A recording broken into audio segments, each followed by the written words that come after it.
friends, welcome to Ricke's Kitchen. I'm Ricke. 今日は生姜焼きの作り方を紹介します。材料は玉ねぎ、豚こま肉か豚バラ肉のスライスと生姜です。It's so easy, you should try making it.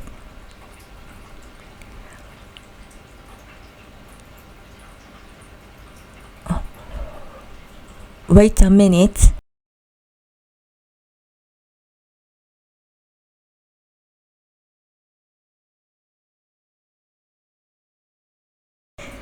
この生姜焼きにはたくさん生姜を使います。だいたいこのくらいの大きさの生姜を使います。生姜が苦手な人は少し少なめにしてくださいね。まずは生姜をすりおろします。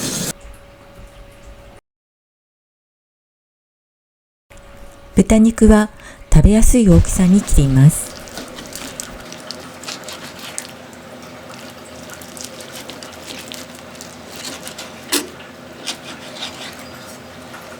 お肉を切ったらポリ袋に入れ、そこにお酒を大さじ3杯とすりおろした生姜を3分の2、だいたい 30g ほど入れます。生姜が多いなと思ったら絞り汁だけを入れてもいいです。味が染み込むようによく揉み込んで約10分くらい冷蔵庫で寝かせます。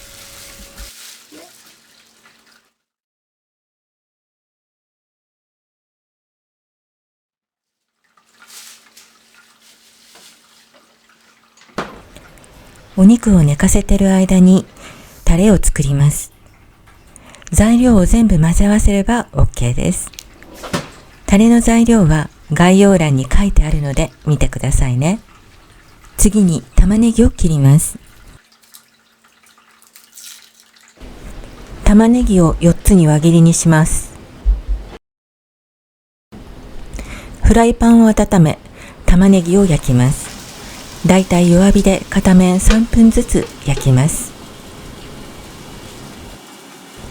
よく火が通った玉ねぎは甘くて美味しいです。このぐらいよく焼いてください。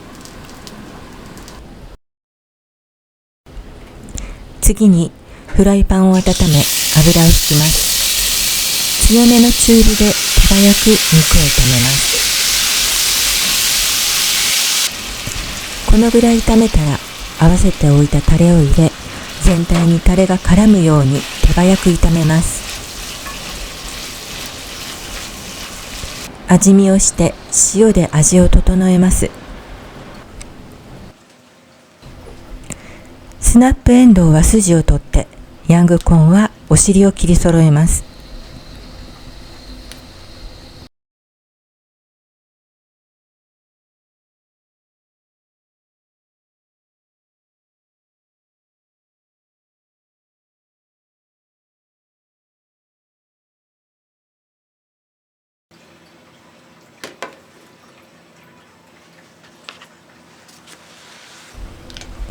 耐熱容器に入れ、500ワットの電子レンジで1分半くらいチンしてください。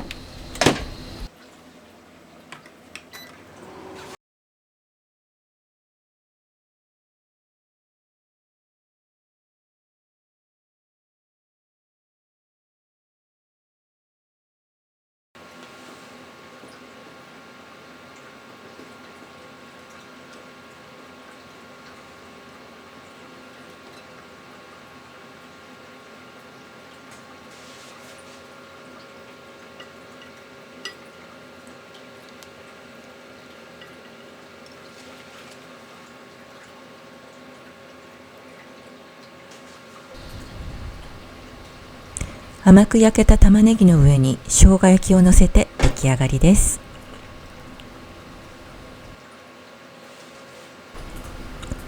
付け合わせはあなたの好みで冷蔵庫にある野菜を使ってくださいね。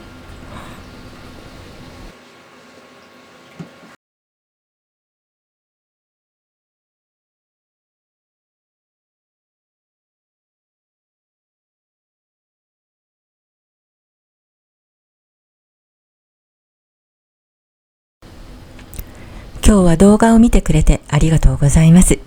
初めての撮影で緊張しました。この動画が気に入ってくれたら、高評価とチャンネル登録をお願いします。また次のビデオでお会いしましょうね。またね。